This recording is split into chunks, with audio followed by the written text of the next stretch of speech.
Welcome to My Psychedelic Roots, a podcast of conversations with people from a broad swath of lived experience to explore their psychedelic beginnings or roots, what led them to start using psychedelics, what those early experiences were like, and how those roots have impacted their life's unfolding. My name is Amy Bartlett, and it is my hope that these stories, generously shared by my guests, offer insight and perspective into the lived reality of psychedelic experiencing. Please feel welcome to subscribe and follow the show to get the latest conversations in your podcast feed. And you are always invited to share this episode with others if you feel inspired. And so, as always, whoever, wherever, or whenever you are, welcome. I'm glad you're here. In today's episode, I'm in conversation with author, teacher, and lovely human, Deva Arani.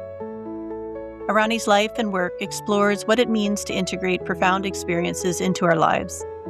And as we explore in our conversation together, these profound experiences can come from ingesting a psychedelic substance, but just as profoundly can be experienced through other forms of mindfulness, devotion, and presence.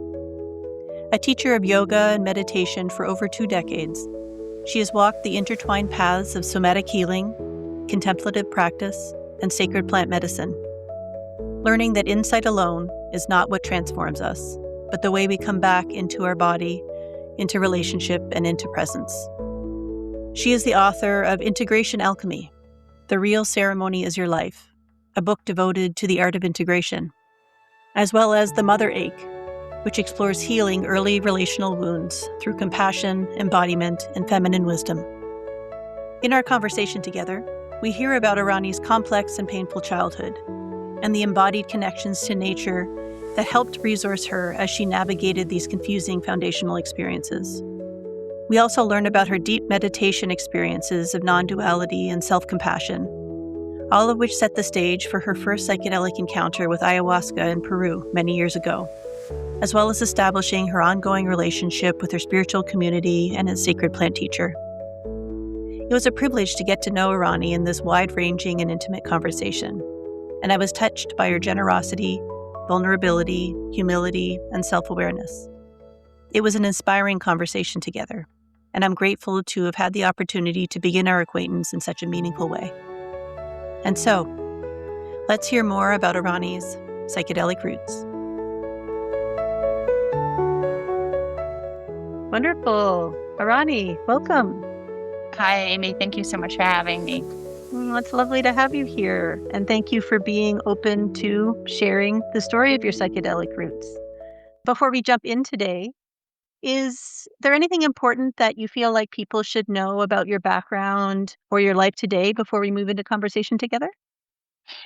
Yes, I think for me, I'd like people to understand that my own healing journey has been shaped profoundly by sacred plant medicines. But I also have worked with therapy, both traditional and somatic, more existential therapies, and meditation. And so I've worked with traditional healers in Peru, and I'm part of lineages there. But I also have a very traditional Eastern meditation practice, the Vipassana active meditations, and over 20 years of yoga practice.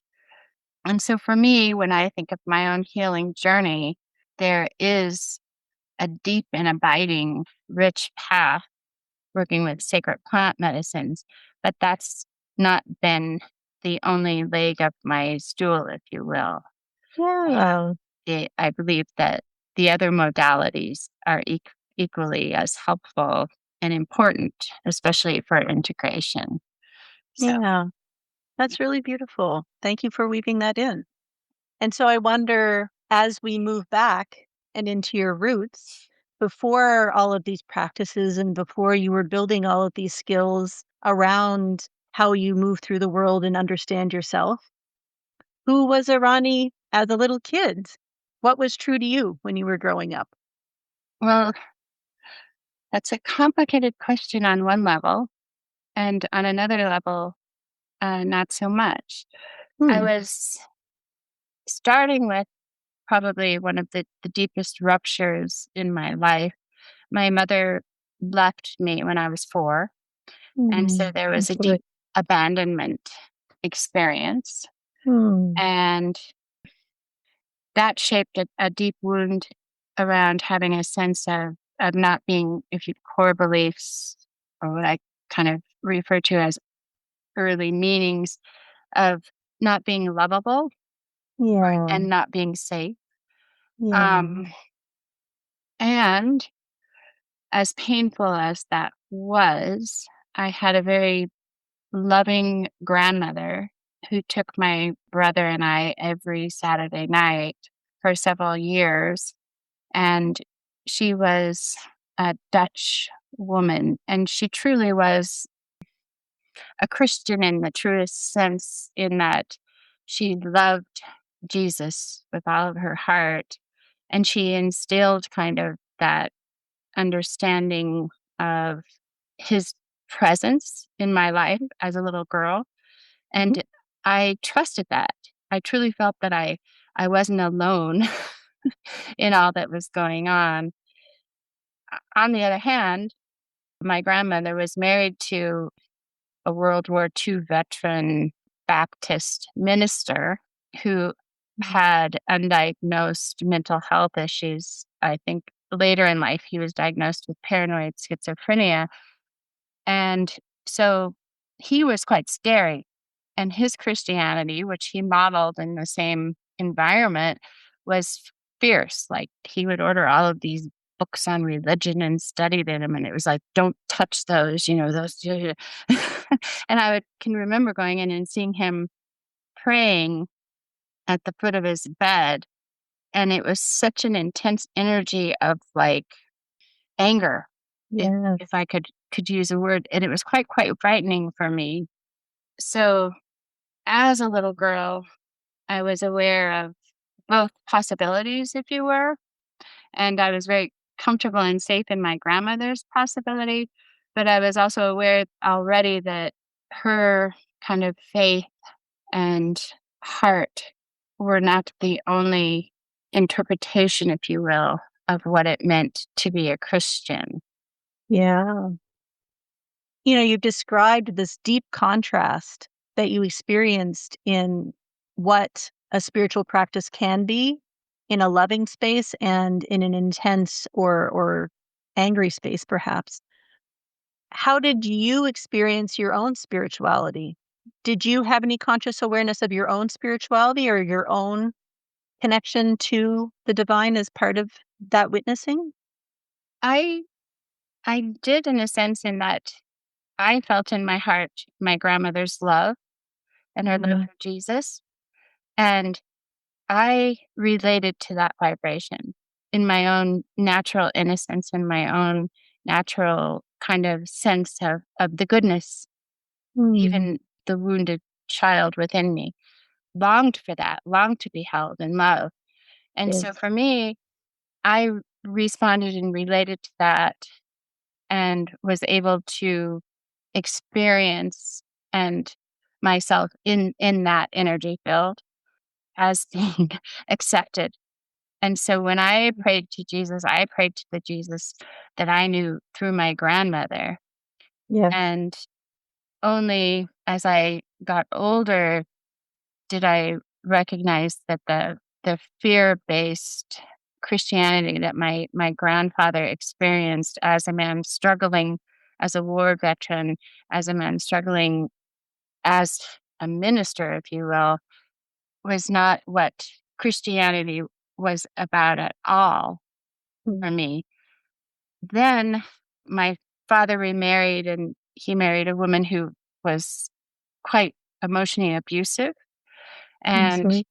she kind of made me the scapegoat of our small nuclear family, but also part of her control, if you wanna, I won't diagnose her, but basically she isolated us from our bigger, broader family, our relatives, so we no longer had got to go to grandma and grandpa's on Saturdays, all of that. Mm. And so during those years where we were kind of isolated and relegated to the basement, if you will, I was very lost and alone. I had a childhood of being very athletic and spending a lot of time in nature, I had a friend and we would play horses and I rode bikes and all of those things. That was a beautiful escape. My other escape was reading in books. And my grandmother had given me a little children's Bible, and I tried to read that and understand it. And I guess the discord happened as I aged because I couldn't grasp the idea that anybody who wasn't a Christian in the sense of what that was supposed to look like was not going to go to heaven. It just didn't make sense to me. And so there became kind of a split where I didn't actually understand that how certain people could be on this track of going to heaven and how all of the rest of the world was not. And so then that created a sense of, religion's not really for me. I'm just going to live my life. Did you ever speak with your grandmother or your grandfather about these concerns or these questions around everybody else? No, because by the time my stepmother more or less took over our lives, very controlling, it was the fourth grade. And then those visits and that intimacy kind of ended, in a Yeah. sense, if you will. And so I was left very much on my own. And in those younger years, I prayed to Jesus and I had my little Bible, but eventually it became kind of irrelevant because I was more focused on having my best friend and being able to go see her and being able Yes. and the books that I was reading and all of the other kind of ways of nurturing myself in a very unnurturing environment. Yeah. I'm so sorry that you had that experience. And I'm so glad to hear that you did have some corrective experiences with your grandmother at a young age to understand what loving acceptance feels like. I'm curious, you mentioned transitioning into nature and friends. What was your relationship with nature? How did you feel resourced or grounded with that? I always felt safe outside. I can remember even before, like when I was 3 or 4, we lived right at the bottom of the mountains in the foothills. And I can remember Mhm. following my older brother and his friends running, checking out the cactus, making sure I didn't step on them, and climbing the trees and riding my bike. And I always felt at home and so much safer outside in nature than I did in the home environments. And that has What been felt throughout my life. I'm 60 now, Mm. and I just am so grateful. I think I've often said that nature has been my greatest teacher. what feels safe about nature or what felt safe about nature as a kid Well, today? I think it allowed freedom of expression. It invited movement. If you're Yeah. living in a house, particularly after my stepmother moved in, where you're walking on eggshells all the time and you're being so careful because you don't want to get in trouble and you don't know what what you're going to do that's going to set the person off. You're kind of tiptoeing around. So your energy is kind of locked, and I'm holding this posture. It's kind of locked in this tense, careful, don't make the wrong move. Your whole nervous system is wired to avoid conflict, to avoid offending. So then as a child, I was 10, 11, 12, maybe 9, to to be able to go outside and just ride my bike as hard as I could, or there was a creek that we could tube down in the summer, tire swing, run through the fields, check out the farms and pet the horses.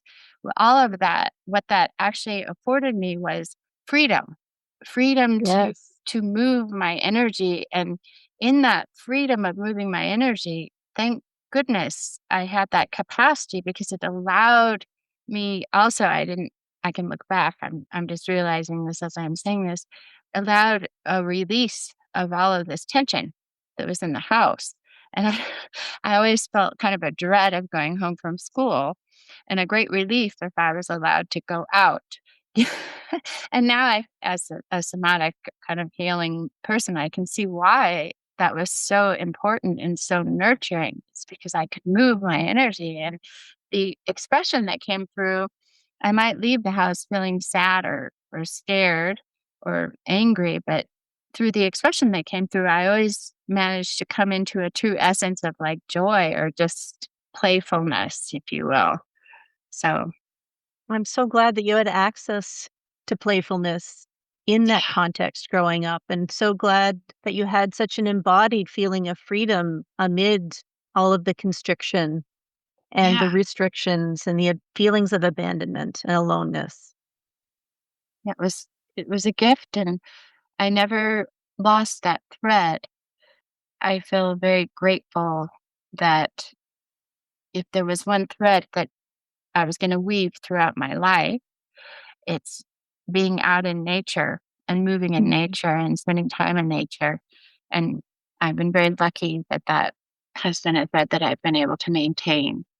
Mm, that's beautiful. Within the context in which you grew up, was there ever any discussion of psychedelics or drugs or non-ordinary states of consciousness, either positively or negatively? No, not at all, actually. My parents were products of the early 60s. And because they became parents so young, they didn't have the experience of university in the 60s where Right. psychedelics or early 70s where psychedelics might have been a part of their own journeys.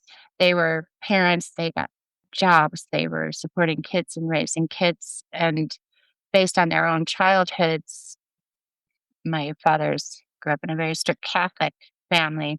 There was no kind of invitation to explore, and they didn't get the opportunity to go to college, for instance, where they might have met people who were more like-minded or open to transcendental experiences. And so Mhm. my childhood, I think both of my parents drank, both of them were alcoholics. Hmm. And so that was more kind of, I don't want to say that's mainstream, but my experience was this is how it was, that this extra exploration or the freedom to explore outside of the patterns that they inherited more or less Hmm. weren't available to them. Although when I say that with a grain of salt because as my mom left, she wanted to explore, her own freedom. She went the path of alcohol and that kind of world of disco and alcohol. That would have been the early 70s. There were other paths available, but she didn't find them or they didn't invite her, if you will. Yeah. Likewise with my dad, who then remarried and had another kid and a whole nother layer of responsibility. Yeah. Did your young experiences witnessing adults and your caregivers intoxicated, did that impact your own feelings about drugs or alcohol? And just thinking about you eventually moving into an encounter with psychedelics, was there trepidation, or what did you learn in those interactions that impacted your own perception of altered states of consciousness or intoxication? I think the mirroring of a young daughter with a mother who drank, I felt permission to drink. And in high school, we all drank. We were 16, and who was going to get the 3-2 beer? And that carried on through college. I know I had some friends who liked to smoke pot, Mhm. and some of the more popular kids that I was friends with, this was the early 80s, they were working listen to me, working with I should say that they were using cocaine, and I was never drawn to that because I was holding myself together so tightly just because I was so wounded inside and I had this exterior kind of personality of I'm okay that I was holding on to for dear life.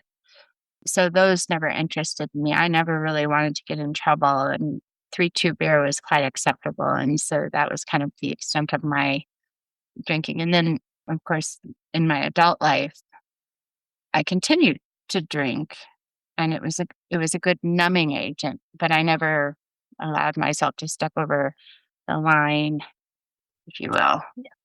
Yeah. And so when did psychedelics enter your consciousness? What was your first encounter with psychedelics?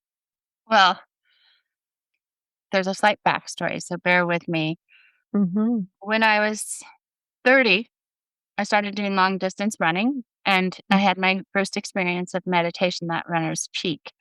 I realized that there was another possibility within me other than this chattering kind of periphery mind that was always saying, you're wrong, you're bad, no matter what you do, you're still, you know, that inner critic, if you will.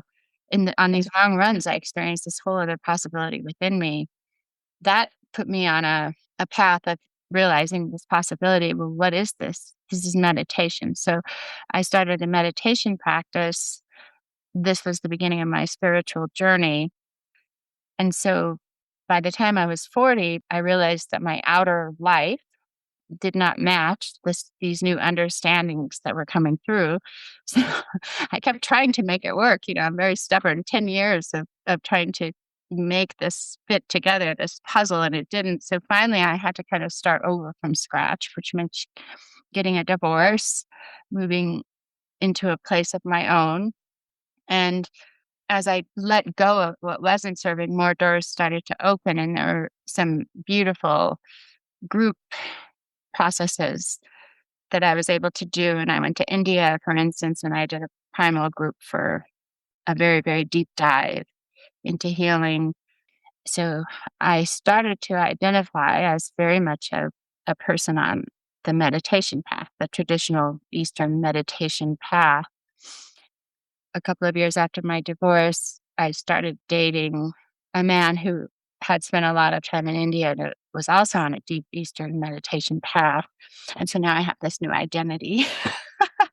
And then we went to a birthday party in Berkeley. One of his oldest friends from college had turned 60, and he was talking about ayahuasca and having this ayahuasca experience and telling us that we should do that. And based on his energy at this birthday party, he was hosting the party, and he was very bossy and demanding and uptight. And I remember just thinking, well, if that's the result, I don't think that's for me. And so we left the birthday party. We were flying on a plane back to Colorado. And this is my understanding of how doors open and medicine is in charge.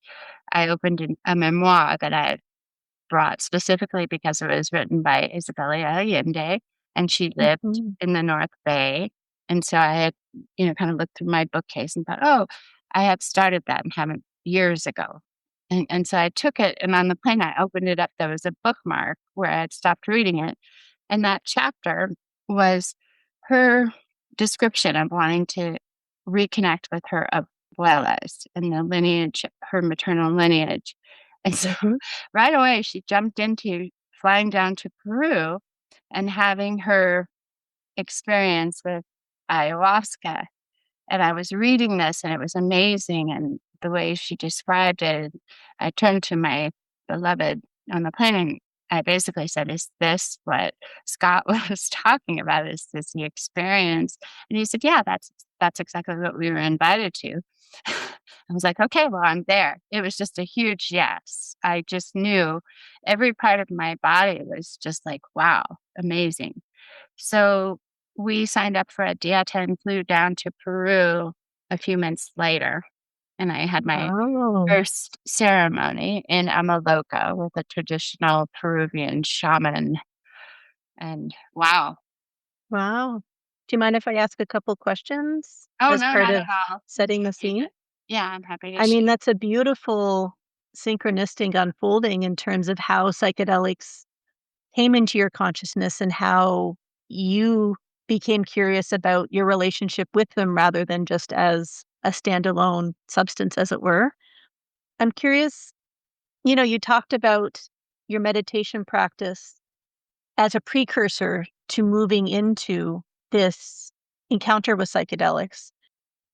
How did your meditation practice change how you thought about yourself and about the world around you? That's a really good question. There are a myriad of kind of branches. And so I'll try to keep it simple.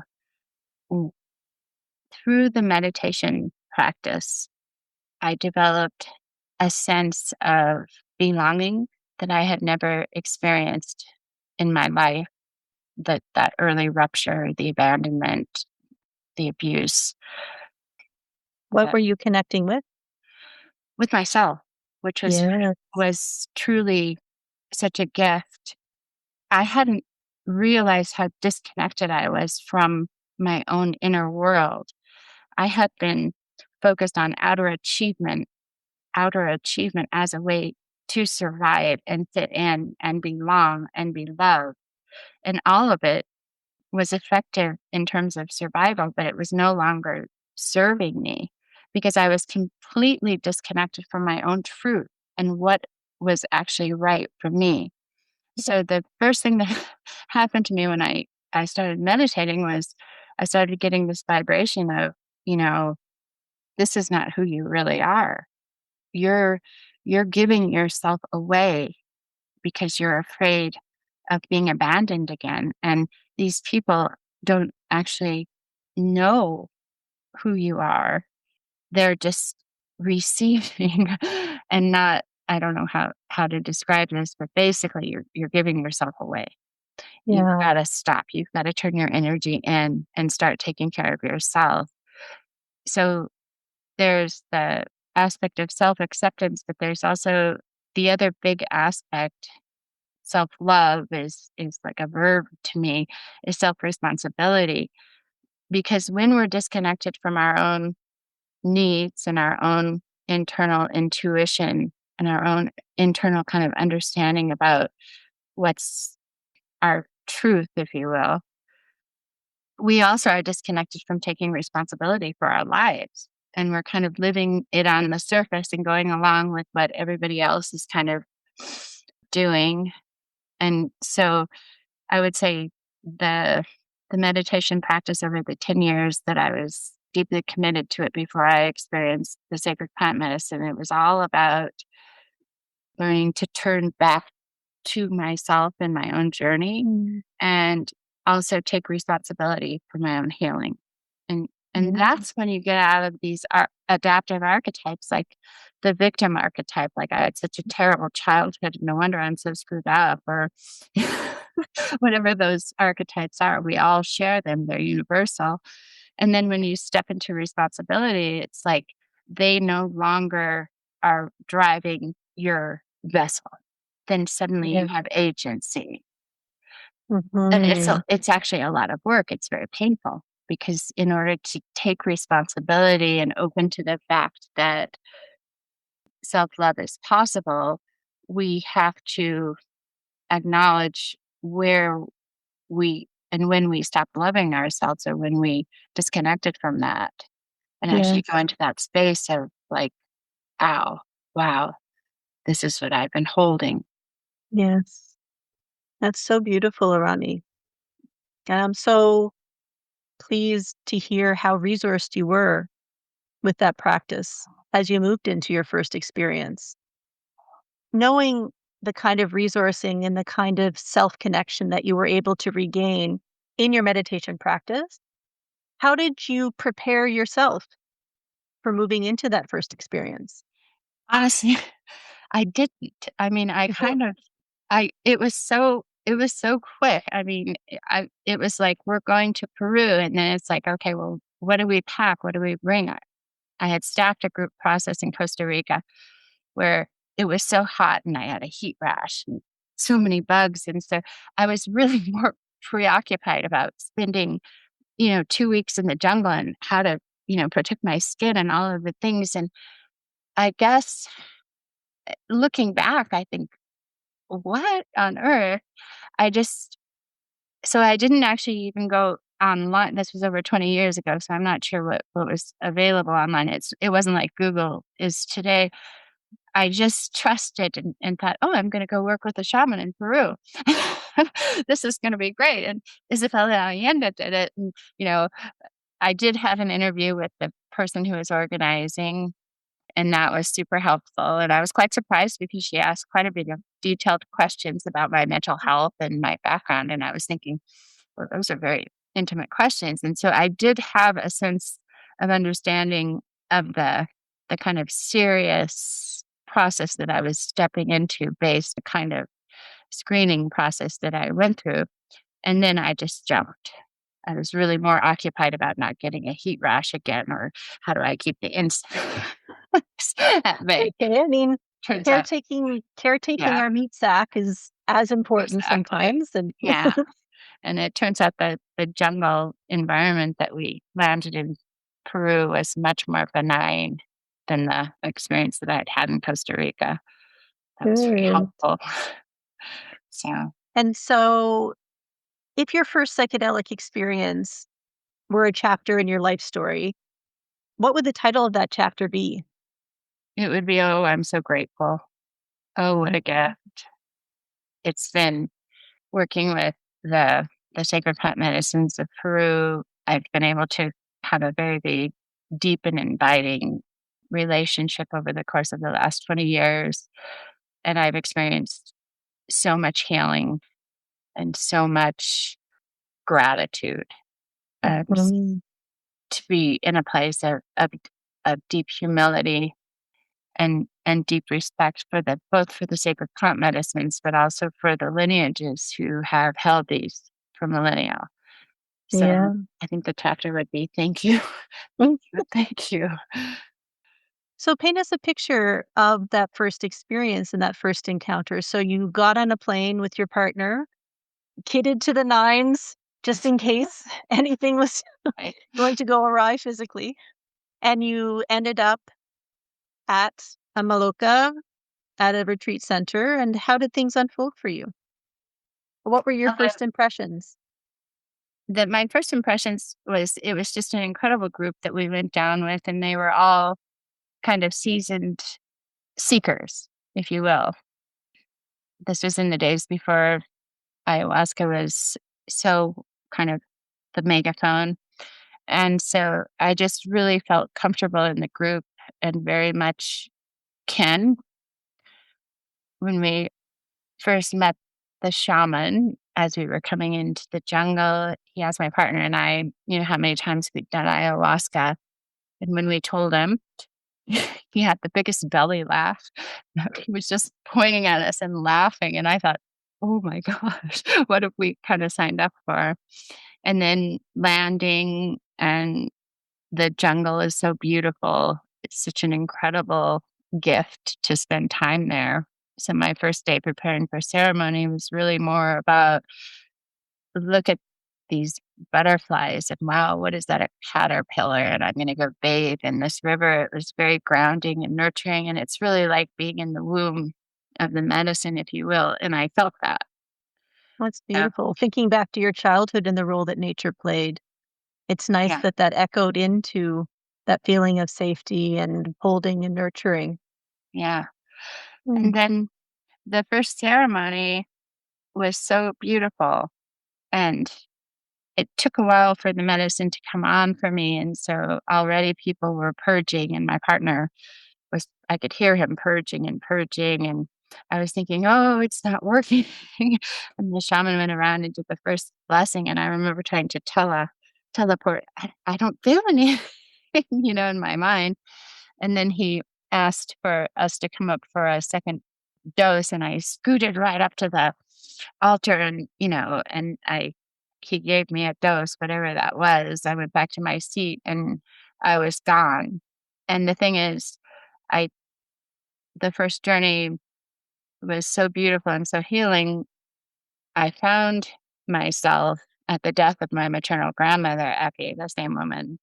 And when she actually died, I had been 19, and there was another woman in the room, and I didn't have the kind of bandwidth to kind of push past her. I think she was my uncle's girlfriend. And so my grandmother had asked, where's my beautiful granddaughter? And I'd said, I'm here, grandma. And then I cried. I started crying and crying. And so I left the room. And then my mom sent me to take care of the younger cousins. And then she died. I didn't realize how deeply that affected me, the not saying goodbye and not expressing of the gratitude. So in my first ayahuasca journey, there I was, and I was rubbing her feet, and I was telling her how much I loved her, and I was holding her hand, Yeah. and I was able to say goodbye to her. And it was so real. I want to say that there was a language to it, but I almost feel like it was more of an energetic. It wasn't like I was saying, I love you, grandma, but the rubbing of her feet and the holding of her and the witnessing of her passing was so healing. And then I found myself in another, like on the jungle, just being held by Pachamama and Mother Earth and all of the mothers and all of the feminine ancestors forever. And I felt myself being held so deeply and so empathetically in their embrace. And it was like they were kind of accepting every part of me and holding and loving and nurturing. And so it was tremendous. I became a part of the earth and part of Pachamama and part of the divine and all of the things, and it was such a gift. I was transported through time and through all kind of the seasons of life, if you will. And then I came back and held that experience in my heart and my body. It was very physical, very cellular, and so healing. And I think after that, that was the first time I understood that I truly am so blessed to to be on this journey and this life and this body, and truly blessed to have had all of the experiences that unfolded in my childhood, because without them I wouldn't be who I am and where I was in that moment. And I should just clarify that that first journey was such a gift and so beautiful, but I've been going and taking groups now to the jungle for 20 plus years. And a lot of times it's not like that at all. It's very difficult and very challenging and very scary and very dark. And it's like muddy and sticky, hard experiences. So to have had that kind of pinnacle moment as an anchor has been a real gift in my psychedelic journey. Yes. Certainly the contrast has been there. I mean, I've hung over buckets just like, oh, I'm so scared. Help. You know, all of the other. It's so beautiful. Yeah. I love how you describe the nurturing that you experienced and also the acceptance that you were gifted with, in the sense of accepting who you are, but also what you experienced. And then that's all part of what makes you you. That's a profound experience. Yeah. It was very, very profound. And I feel like I wouldn't have been able to receive it in the way that I did had I not had the years and years of experience of the meditation practice, understanding that possibility, if you will. So it wasn't out of context. It was a seed that had been planted. And then because I had kept nurturing and digging around and pulling out the weeds, then it was able to blossom. So it wasn't out of context. It was a part of a bigger picture. It's almost like the path was kind of laid for me and I just kept along. Yeah, If that makes sense. totally. Has your meditation practice changed since that I first experience? think not. I still show up at my mat. I've added other layers. I took a Kundalini yoga training about 10 years ago, and I still have a yoga practice based on that Mhm. training.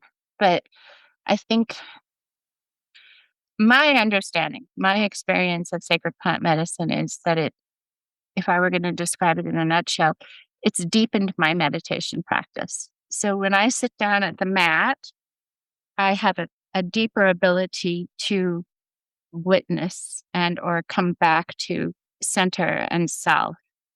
That's more embodied, because the plant medicines, for me, it's psychedelics, are all about embodiment. So many people that I work with describe I'm so surprised it was so physical. And I'm like, yeah, because that's where your true innate intelligence lives. We're trying to figure all of this out with our periphery minds, and that's not smart. So I feel like my years of all of the sacred plant journeys that I've been so blessed to receive have deepened my understanding of what meditation is in my practice.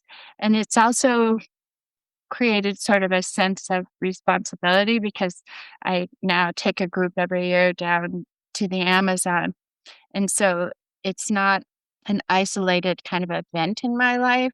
I use it as a guidepost. And so Yeah. if I'm not doing my daily practice, then I'm thinking, oh, I don't want to show up and not have, done my homework, if you will, whatever you want to call it. So it enriches my life, and that it's deepened and steadied my meditation, my commitment to that. But also, I want to show up when I do have the opportunity to have the blessing of the medicine. I want to show up in a way that it's like I'm not taking it for granted, and I'm actually walking the walk, so that when I receive the medicine, I don't mean this literally, please don't take it literally, but I can look it in the eye and say, yes, I've been doing the homework. Yes, I've been practicing self-care. Yes, I've been whatever the meditation practice looks like. It Yes. changes, fluctuates. That integrity. Yeah, that you yeah, talked the about. integrity. Yeah, that's Yeah. a good word. Yeah. On the embodiment piece, I'm interested. A lot of your preparation was concern for your body in a way. And, Okay. the body and the somatic experiencing has become such an important part of how you experience yourself and the medicine space and your meditation. That small little link is kind of curious and also delightful. Yeah.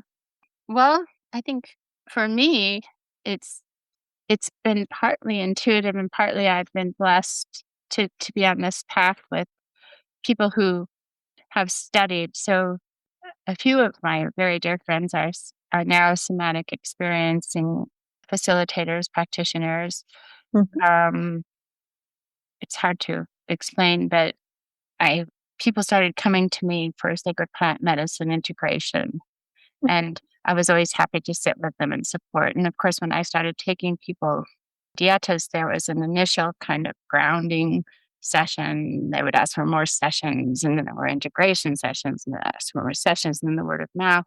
So I had a lot of tools in my tool bag, like breath work and movement and yoga, and of course, my own kind of spiritual understandings. Mainly, what I was providing was abiding presence, because I truly believe that people have their own answers within. And I try never to give advice. I always turn the person back to their own kind of, well, what do you think, Arani? And it's like, well, I don't, I don't know what I think, but what do you think? Kind of invitation. Anyway, as more and more people started coming for sessions, I heard about a training by Satdaram Kaur and Gabor Mate called Compassionate Inquiry, and it's a 1-year training for therapists, really. And what I learned in that training was how to use all of the tools that I kind of already had in a cohesive structure. So once I took the compassionate inquiry training, part of that teaching is all about tapping into the wisdom of the body. And the way it kind of differs from my friends who are doing somatic experiencing, which I had a lot of experience kind of in their field, whether it being a practice person or however that unfolds when all of your best friends are doing somatic experiencing. But what I loved about the compassionate inquiry was that he took it one step further, is that once you find that in your body, if you have a session where the person is able to really tune in, you can trace back to where the the initial kind of holding pattern started. So if someone has tension in their neck and you can really get them to feel and experience that, if you're in a strong, deep session, you can say, and how far back does this tension go? And they might, if you can get them into enough presence, they might be able to go back and say, wow, I remember feeling this when my parents were fighting when I was 5 years old, and I was Mhm. absolutely terrified. So then they can experience that fear literally through the doorway of the body and release it. So that's how healing happens. Now, this happens in compassionate inquiry, but this is also how plant medicine works. It's taking us right into a place that we might not even remember, like the 19-year-old who didn't remember how painful it was not to say goodbye to her grandmother. And it's Yeah. allowing us to feel what we weren't feeling at the time and release. Yeah. And sometimes with the plant medicine, it's nonverbal and there's no story behind it. So people are like, I don't know what I was releasing, but and so however it unfolds, it's for me, it's all about what we're holding in the body and what we need to move because everything is energy.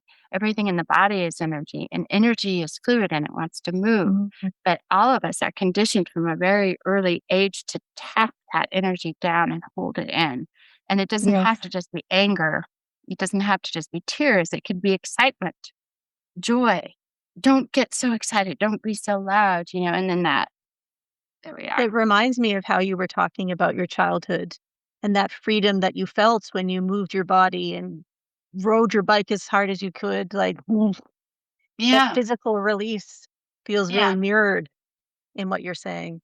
yeah, exactly. That's beautiful. That's I had a beautiful. natural release that I didn't even know, and I'm Hmm. so thankful that I had this body and that body loved to move. I know, and I lived in a place where I could move, where it was safe, where there were Yes, fields and fields that I could run through that's beautiful. every time. Yeah.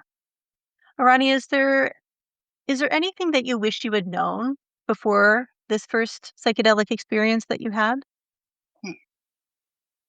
I don't think so because I really feel like my lack of knowledge allowed me to be more open to just receive.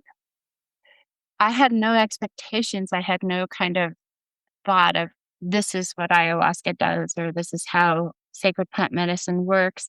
And so that allowed a certain openness and lack of kind of mind thinking about this that I think was actually super helpful. Right. And I do find I don't know how to say this, but I do find people I don't encourage people to do a lot of research before an experience. Once you start trying to define what an experience is going to be like in the mind wants to be in charge. And then as you're trying to surrender to the medicine, you're actually comparing what's happening to what happened in and let's say somebody's reading interviews of other people's experiences. Well, and then you kind of create more mind. And the whole point is really to get out of the mind, out of the periphery mind anyway. Yes. Sure if that answered your question. It did. Yes. Cool. That's perfect.